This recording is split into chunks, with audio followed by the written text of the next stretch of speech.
நீண்ட காலத்துக்கு பிறகு உங்களை எல்லாம் ஒரே இடத்திலே பார்ப்பதில் எனக்கு ரொம்ப மகிழ்ச்சி. இந்த கூட்டத்தை பார்த்து கொண்டே இருக்கலாம் போதுதான் எனக்கு தோன்றுகிறது தவிர பேசலாம் என்றல்ல. கள்ளம் கபடற்ற மக்கள் பல ஆண்டு காலம் எனக்கு ஓட்டு போட்டு என்னை வெற்றி வீரனாக சபைக்கு அனுப்பினார்கள். நானும் தொடர்ந்து இங்கே பகுதிக்கு ஆற்ற வேண்டிய பணிகளை ஆற்றிக் கொண்டிருந்தேன். ஆனால் கேள்விக்குப்பம் தொகுதி தனியாகி இது ஒரு தனி தொகுதியான காரணத்தால் நான் காட்பாடியிலேயே நிலையாக நிற்க வேண்டிய நிலைமை ஏற்பட்டது. நான் உங்களோடு இன்றைக்கு ஓட்டு உறவில்லாவிட்டாலும் நமக்குள்ளே ஒற்றுமை உறவு இருக்கிறது. சில நேரங்களில் பெரியவர்கள் ஒரு விழாவுக்கு போகாவிட்டால் அவன் பையனை கூப்பிட்டு அனுப்புனார். அப்படி நான் நிற்க முடியலனாலும் என் பையனை கூப்பிட்டு இந்த தொகுதியில் நின்று நான் சொல்லியிருக்கிறேன். ஆகையினால் அந்த உறவு அற்று போகக்கூடாது. எனவே நான் உங்களை எல்லாம் கேட்பது, எல்லோரும் நலமாக இருக்கிறீர்களா என்பதுதான். நீங்கள் நலமாக இருக்க வேண்டும் என்றுதான் நான் விரும்புகிறேன். இந்த பகுதியிலே நீர் ஆதாரம் நமக்கு ரொம்ப குறைவு. ஒரு பக்கம் மோர்வேனா டேம் கட்டி அதனுடைய கால்வாய் அப்படியே இறங்கி வந்து காங்கோப்பத்தை சுற்றி கொண்டு மேல்மாயிலுக்கு ஏறி கீழே முட்டுக்கூர் வழியாக அது கடைசியிலே போய் அன்னங்குடியிலே சேர்க்கிறது. இந்த வழியிலே வருகிற பல ஊர்களுக்கு நாங்கள் வேப்பூர் ஒன்று வெப்பக்கப்பு ஏருக்கு தான் தண்ணீர் கொடுக்கலாம். ஆனால் இப்பொழுது வழியில் இருக்கிற எல்லா ஏரிகளுக்கும் அவர்களால் எடுத்துக் கொள்கிறார்கள். ஆனாலும் நான் ஏதோ விவசாயத்துக்கு தான் என்பதை நான் விட்டுவிட்டிருக்கிறேன். நம்ம வைத்திருந்ததை போல் மிகையாக வருகிற நேரத்தில் அவர் சொன்னதை போல் அன்னங்குடியிலிருந்து அந்த ஏரிக்கு போவதற்கு வேண்டிய நடவடிக்கை எடுக்கப்படும் என்ற உறுதியை நான் உங்களுக்கு தெரிவித்துக் கொள்கிறேன்.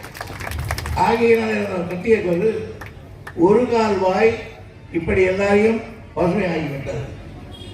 நான் பாராளுமன்றத்தில் ஓட்டு கேட்பதற்காக கீழ்முட்டுக்கோருக்கு போயிருந்தேன். அப்பொழுது எல்லோரும் என்ன கேட்டார்கள், நாங்கள் உனக்கு ஓட்டு போடும்போது கூட 2 பட போட்டோம், சிலர் போடவில்லை, சிலர் போட்டோம், ஆனால் உன் பிள்ளைக்கு முழுதும் போடுவோம் என்றார்கள். என்ன காரணம் என்று கேட்டேன். இந்த காவாயில் தண்ணி போகிறது, அதுவே ஓதம் ஏறி எங்கள் கிணற்றிலெல்லாம் தண்ணீர் மேலே வந்து விட்டது, முப்போகம் எங்களால் இப்ப விளைவிக்க முடிகிறது என்று பெருமையாக சொன்னார்கள். அந்த உபோதனாவினுடைய இன்னொரு கால்வாய் குடியாத்தத்தை எட்டி போய் அது அணைக்கட்டு தொகுதி முழுவதுக்கும் தண்ணீர் கொடுத்து விடுகிறது. அதற்கு கீழே இப்பொழுது சொன்னார்கள் செக் டாம் என்று என்றால் ஒரு சின்ன குறுக்கே ஒரு சுவர் எழுப்புவது, ஆற்றை ஒரு 5 அடி 4 அடி உயரத்துக்கு எழுப்புவோம் தண்ணி வர்றதை பொறுத்து. அங்கே அது மேலே தண்ணி வந்தால் அது மேலே ஏறி தண்ணி போயிடும். தண்ணி போன பிறகும் வெள்ளம் வற்றி போட்டாங்க. ஆனால் கட்டி இருக்கிற இந்த சோறு 7 அடி 5 அடி இருக்கிற 5 அடி 4 அடி 3 அடி 5 அடி தான் மேக்கம். காவிரியில அவ்வளவுதான் கட்டி இருக்கிறேன். இந்த தண்ணீர் தேங்கி இருக்கும். கிட்டத்தட்ட 1/2 மைல் 1 மைலுக்கு தண்ணீர் நிற்கும். அது அப்படியே தண்ணீர் நிற்கும். அதனால் அந்த பகுதியில் இருக்கிற கிணறுகள் எல்லாம் தண்ணீர் ஊற்றினால் மேலே மிக செழிப்பாக இருக்கும். இப்போது நான் நம்முடைய தொகுதியில் நீங்கள் போரை வந்தீர்களால் கொகையல் பக்கத்தில் ஒன்று கட்டியிருக்கிறேன். அதில் தண்ணீர் நின்ற பிறகு முதலில் எல்லோரும் இங்க எதுக்கு என்பதை கேட்டார்கள். இப்போது சொல்லுகிறார்கள், கிணற்றிலேயும் குடிநீர் பிரச்சனையும் விவசாயமும் சரியாக இருக்கிறது. அப்படி பசுமாத்தூர் இறையங்காட்டுக்கு இடையில் ஒரு டேம் கட்டி கொண்டிருக்கிறார்கள். அதில் இருந்து தண்ணீர் அங்கே இருக்கிற விவசாயிகளுக்கு போதும். அதே நேரத்தில் சோழம்பூர் வரையில் மற்றொரு விளாச்சூர் வரையில் தண்ணீர் குடிநீருக்கு பஞ்சம் இல்லாமல் இருக்கும். ஆகையினால் அதை கட்டினேன். ஆனால் ஒன்று என்னென்றால் அதில் ஒரே பக்கம் பாலாற்றில் போய்விடும். இந்த கொட்டாறு வந்தால்னா சோழம்பூர் உங்களுக்கு இப்படி எல்லாருக்கும் தண்ணி குடிக்க வரும். ஆகையினாலே தான் ஒரு 10 கோடி ரூபாய் செலவு செய்து அதை ரிப்பேர் செய்ய வேண்டும் என்று ரிப்பேர் செய்தேன். அதில் 2 பாலம் கட்டினேன். அப்போன முறை நான் மந்திரியாக இருக்கும் பொழுது. இன்றைக்கு அந்த பாலம் கீழ்பாலம் சரியாக இருக்கிறது. மேல் பாலம் கொஞ்சம் உடைந்திருந்தது. அதையும் இப்பொழுது சரி செய்திருக்கிறோம். எனவே இவை எல்லாவற்றையும் விட இன்றைக்கு நான் தான் இந்த தண்ணீருக்கு மந்திரி. எனவே நிறைய இந்த முறை நம்முடைய தொகுதிக்கு மட்டுமல்ல, நம்முடைய மாவட்டத்துக்கு அதிகமான நிதிகளை ஒதுக்கி இப்படி எல்லா இடங்களிலும் தண்ணீரை தேங்குகிற அந்த காரியத்தை நான் செய்திருக்கிறேன். இவை எல்லாவற்றையும் விட எனக்கு ஒரு பெரிய ஆசை. ஆனால் இந்த ஒரு வருஷம் தான் இருக்கிறது. இந்த முறையே அது செய்தேன். நான் இங்கே செய்ததற்கு விழுப்புரம் பகுதியிலே எனக்கு கேள்வி வந்துவிட்டது. அது என்ன என்று கேட்டால், மிக மிக வேகமாக வருகிற தண்ணீர் கிருஷ்ணகிரி டேம் நிறைஞ்சி தென்பெண்ணை ஆற்றிலே தண்ணீர் வேகமாக ஓடுகிற பொழுது அந்த தண்ணீரை கொஞ்சம் ஒரு இணைப்பு வைத்து இந்த பாலாற்றிலே விட்டுவிட வேண்டும். அப்படியானால் பாலாற்றிலே ஒரு வருடத்துக்கு 6 மாதம் 9 மாதம் தண்ணி போனால் இந்த பிரச்சனை தீர்ந்து போய்விடும். இதை எவரும் செய்ய மாட்டார். காரணம், யாருக்கு அந்த அக்கறை இருக்காது. ஆனால் எனக்குத்தான் அக்கறை. நான் தான் அதற்கு மந்திரி. எனவே அதற்கு ஒரு போட்டேன். ஆனால் அதற்கு இங்கே நாங்கள் டேம் கட்டினால் அது போய் அந்த டேம் இருந்து சாத்தனூர் போகுது. சாத்தனூர்லேருந்து வழிஞ்சி அதுக்கப்புறம் அந்த கடலூர் வரையும் போகுது. இந்த தண்ணியை திருப்பிட்டோம்னா அவங்களுக்கெல்லாம் பிரச்சனை வரும்னு சொன்னாங்க. தலைவர் சொன்னார், இந்த வருஷம் வேணாம் அடுத்த வருஷம் செய்யலாம். ஆக இதை கிருஷ்ணகிரி டேமுக்கு கீழே ஒரு இடத்துல தண்ணீர் எடுத்து வடேஜா ஏரி கொண்டு வந்து அதுக்கு திருப்பத்தூர் வழியாக நாற்றம்பள்ளியில் நுழைந்து இந்த தண்ணீரை பாலாற்றில் விட்டுவிட வேண்டும். அது எவ்வளவோ முயற்சி எடுத்தேன், இந்த ஆண்டே செய்துவிட வேண்டும் என்று. ஆனால் அதற்கு வேண்டிய கடைசி காலத்தில் தான் அந்த திட்டத்தை அறிவித்தேன், முடியவில்லை. ஆனால் என்னுடைய காலத்திலேயே அந்த திட்டத்தை நிரப்பி பாலாற்றிலே தண்ணி விட்டுவிட்டால் என்றைக்கும் நமக்கு பஞ்சம் இருக்காது தண்ணீர். அந்த திட்டத்தையும் நான் செய்துவிட வேண்டும் என்று நினைத்திருக்கிறேன். அது வரையில் எனக்கு சக்தியும் பலமும் இருக்க வேண்டும். அது மட்டுமல்ல, இன்றைக்கு அந்த பகுதியில் எல்லாம் நுகர்வேரா இங்கே ராஜா தோப்பு ஒன்று கட்டியிருக்கிறேன். அது கொஞ்சம் சின்னது. அதில் இன்னும் கொஞ்சம் தூர்வாரினால் கொஞ்சம் பெரியதாக்க முடியும். அந்த அதையும் கொஞ்சம் பலப்படுத்தி எவ்வளவு முடியுமோ அவ்வளவு தண்ணீரை சேர்த்து வைக்க முடியும். ஆகையினால இது பாலாற்றிலே மட்டும் இப்பொழுது பல செக் டேம்கள், ஒரு 5-6 செக் டேம்கள் கட்டியிருக்கிறேன். எல்லோரும் கேட்டார்கள், என்னுடைய நிதி, என்னுடைய இலாக்காவில் அதிகமான பணம் இந்த முறை வேலூர் மாவட்டத்துக்கு செலவழித்தது இருக்கிறது. எல்லாரும் கேட்டார்கள், இது என்ன அக்கிரமம் என்று சொன்னார்கள். இதுவரையிலே எங்கள் மாவட்டத்துக்கு 1 ரூபாய் எடுக்கவில்லை. இந்த முறைதான் நான் அதிகமாக செலவிடுகிறேன் என்று நான் அவர்களுக்கு சொல்லியிருக்கிறேன். அவர்களுக்கு தந்திருக்கிறோம். ஆகையினாலே விவசாயிகளாக பிறந்தானா ஒரு சாதாரண குடும்பத்தில் ஒரு 3 ஏக்கர் 4 ஏக்கர் இருக்கிற ஒரு விவசாயியின் மகன். ஆகையினால எனக்கு இந்த விவசாயிகளை கஷ்டம் தெரியும்.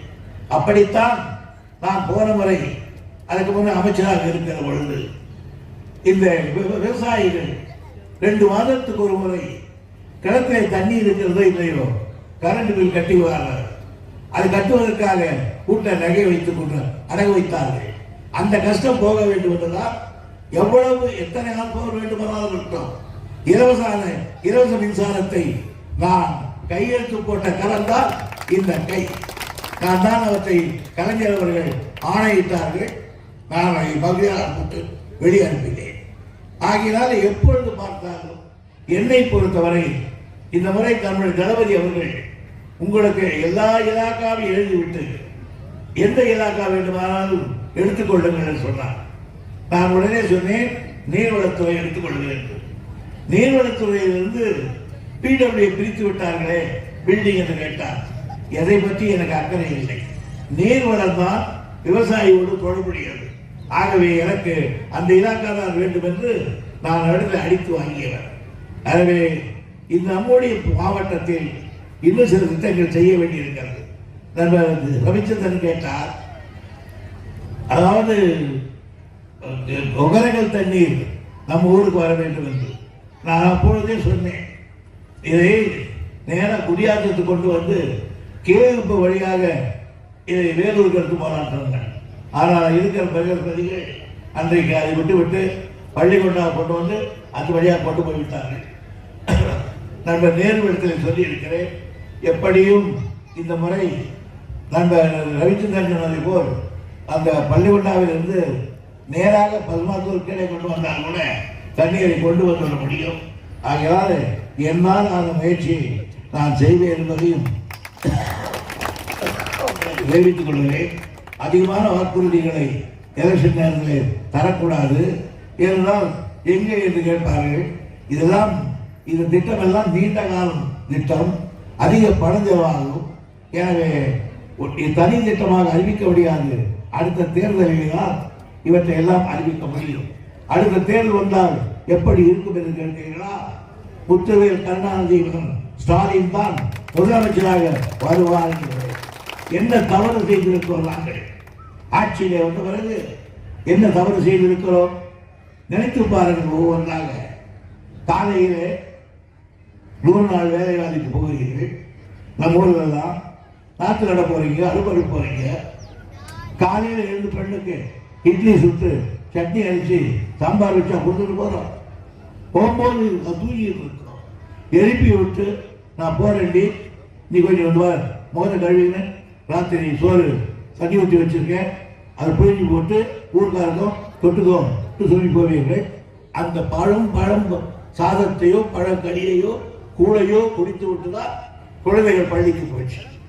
போன உடனே இந்த பழைய சாட்டில் தூங்குச்சு. ஆக அந்த இன்ட்ரெஸ்ட் இல்லை. மத்தியானம் சோறு போட்டாங்க, அதை பார்த்தாங்க நம்ம நிலவரி.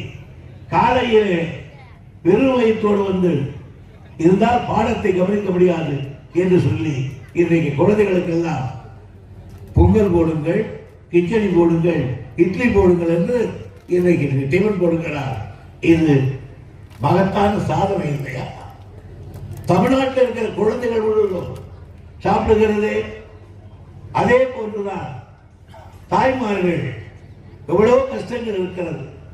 ஆனால் குடும்பத்தை நடத்துவதில் அவர்களுக்கு கஷ்டப்படுகிறார்கள் என்பதற்காக 1000 ரூபாயை அவர்களுக்கு அன்பளிவாக கொடுத்தார். அதில் சில பேர் சரியான விவரம் தெரியாத காரணத்தால் நின்று போய்விட்டது.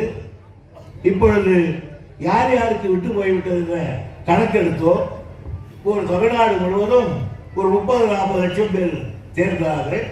விரைவில் அதை என்றைக்கு கொடுப்போம் என்பதை முதல்வர் அவர்கள் அறிவிக்க இருக்கிறார்கள். அதே போன்று உங்களுக்கு மட்டுமல்ல, உங்கள் பெண் பள்ளிக்கூடத்தை படித்தால் அதுக்கு 1000 கொடுக்கிறார். கல்லூரிக்கு போனால், பையன் போனால் அதுக்கு 1000 கொடுக்கிறார். அம்மாவுக்கு 1000, பொண்ணுக்கு 1000, பிள்ளைக்கு 1000. இன்றைக்கு மனவோடு கொடுக்கிறவன் தளபதி அல்லவா? இதோ இங்கே கூட நான் பார்க்கிறேன், இந்த வீடு கட்டுவதற்காக இன்றைக்கு உங்களுக்கு 3 லட்சம் ரூபாய் வீடு கட்டுவது கொடுக்கிறார். இன்னைக்கு உங்களுக்கு கிட்டத்தட்ட 413 வீடுகள் இந்த ஒன்றியத்தில் கொடுக்க இருக்கிறார்கள். 10வது இன்னும் கொஞ்சம் வாங்கி கொடுக்க என்று ரவிச்சந்திரன் கேட்டுக்கொண்டிருக்கிறார். முடிந்த அளவுக்கு நான் மறுபடியும் வாங்கி தருகிறேன். ஆக இன்றைக்கு கலெக்டர் அவர்கள் வந்திருக்காங்க. சில பேருக்கு இன்னைக்கு அது கொடுக்க போறோம். அவங்களுக்கு எல்லாம் போய் இந்த பேஸ் கட்டு அடித்தளம், அதாவது கடகால் எடுத்தீர்களா உடனே 75,000 ரூபாய் கொடுக்குறாங்க. சிமெண்ட் 30 மூட்டை கொடுக்குறாங்க. நீ கடகால் எடுத்து அன்னைக்கு அப்புறம் செவரு வச்சு ஜன்னல் வைக்கிற அளவுக்கு ஷோரு வளர்ந்துச்சுன்னா 30 மூட்டை சிமெண்ட் 60,000 கொடுக்குறாங்க. ரூம் வந்து மேல வழி வந்துட்டு வச்சிருக்காங்க. 30 மூட்டை சிமெண்ட் 320 கிலோ கம்பி கொடுக்குறாங்க. 1 லட்சம் ரூபாய் கையில் கொடுக்குறாங்க. வீட்டை முடிச்சிட்டீங்க அப்படின்னா 75,000, 30 மூட்டை சிமெண்ட், அப்புறம் வேற ஏதாவது கொடுக்குறாங்க. ஆக மிச்சம் இருக்கிற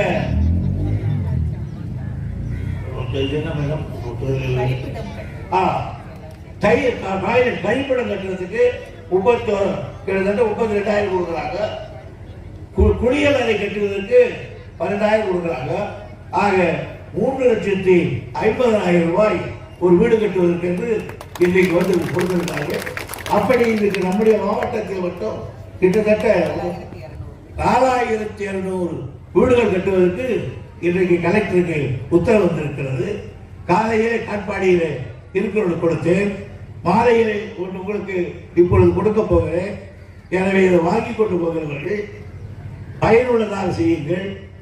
அது கடகாலோடு நிறுத்திவிட்டால் அதோடு அவ்வளவுதான், அடுத்த படம் வராது. கடகாலுக்கு மேலே ஏற்றினால் தான் அடுத்த படம் கிடைக்கும். ஆகையினால அது கடகால் படத்தோடு செலவு பண்ணிட்டாலும் அடுத்தாங்க விடாது.